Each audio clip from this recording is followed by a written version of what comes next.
and author of, among other books, Constitutional Chaos. What happens when the government breaks its own laws? Is it breaking its own laws, and if so, how? It's breaking the fundamental law of the land, which is the Constitution, and here's how. The Constitution says all contracts have to be enforced, not modified, not rewritten to help the guy who's losing money, but enforced as the Constitution in my study of it. The government cannot pick one or two companies, bail them out, and let others... Well, they're saying this isn't a bailout. At risk, whether you call it a bailout, a guarantee, whether you loan the money or whether you buy stock from the company, whatever you do, it's your money and my money and everyone listening now, their money is at risk. The government can't take Treasury money the taxpayers have put into the Treasury, and put it at risk to save Company A and not Company B. Why bail out Chrysler and not DeLorean? Why bail out Fannie Mae and not Indy Mac? The government can't do that because the Constitution says the government has to treat everybody equally. You either bail out everybody or bail out no one. If you bail out everybody, we're a socialist nation.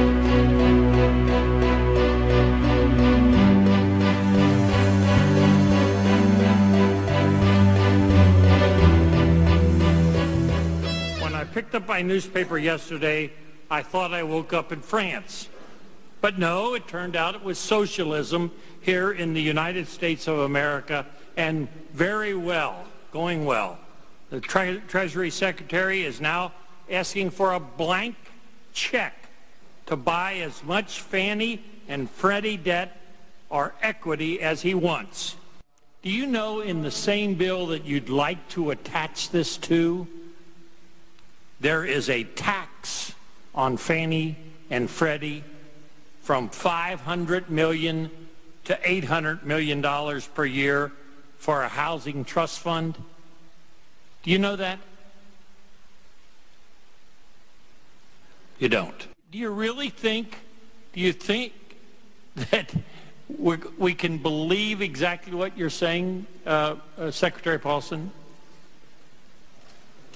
I can tell you what you can believe. You can believe I believe everything I say, and that I've been around markets for a long time, and that I share your frustration. Where will the money come from, if in fact? Where will the money come from, if in fact we have to use the backstop? As I said to you, that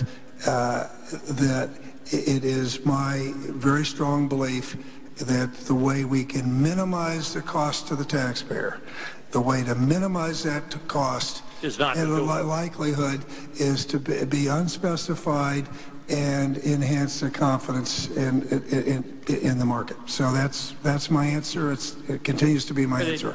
But it doesn't answer the question. Well, where is the money going to come from if you have to put it up? Well, obviously it'll come from the government, but I would say this. Who is the government? The taxpayer.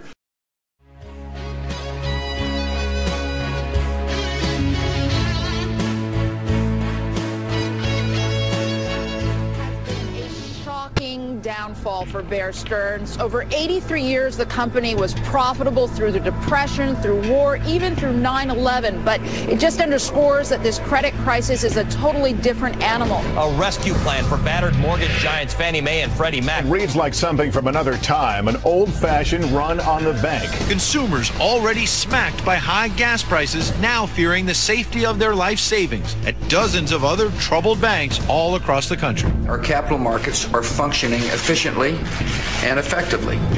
Okay. The capital markets are not functioning efficiently. We've had all of these people that supposedly have their fingers on the pulse. They know what's going on in the economy, and they keep telling us that everything's going to be okay. But clearly, as the situation has deteriorated, they have continued to gamble at higher and higher stakes. When you get down to it, houses can't go up in price any faster than incomes over long periods of time.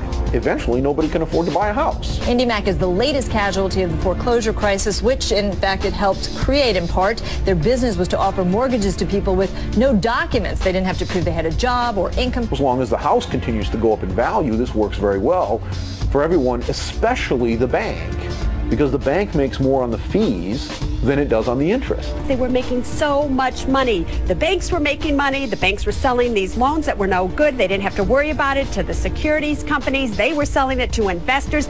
Everybody was making money and everybody was thriving, which made the economy look like it was thriving. Once you get drunk on the power of all this earnings capacity that comes from these fees, there's a tremendous desire to keep the game going.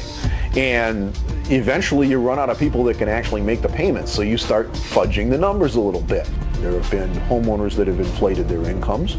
There have been appraisals that have been inflated. The $300,000 house that is written down on the appraisal sheet as being worth $450,000. It's really not. You would fill out a form and you would say, I have an income of, $400,000 a year. They say, you do fine, just sign right there. Because they're being paid not by the veracity of the information, but by the consummation of the deal.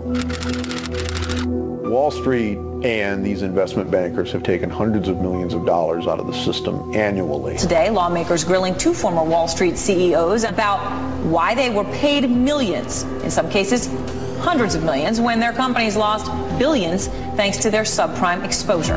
You know, you have people like Angelo Mozillo that has collectively cashed out nearly $500 million worth of stock options over the last 3 or 4 years. CEO's pay structure encouraged some risk-taking that actually led to the subprime-related losses. The problem is that price appreciation was a phantom. It never really existed. So now the prices are coming back into line with income and earnings power, but the debt's still there. And that's a big problem, because as that debt starts to default, the people who own that paper now own a house instead. The problem is the house isn't worth what they gave you for it. So now they have a real loss that has to be recognized, and that's creating additional problems in the economy. So we have these bankers who have their hands out screaming that they need to be bailed out.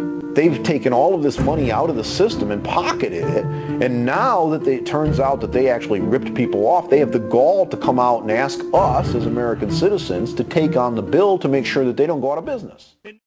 Sir, is the worst over? Will 2008 have fewer foreclosures and some rising home prices compared to 2007? I would say this.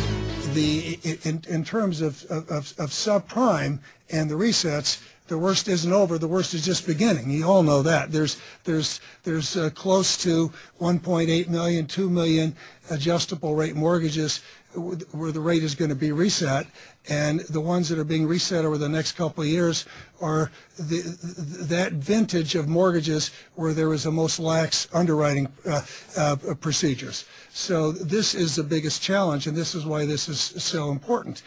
And I've also said that the housing correction, what's going on in the housing market, is this is not over. It's going to take longer, and that is why, you know, we've said we have got a diverse economy in the U.S.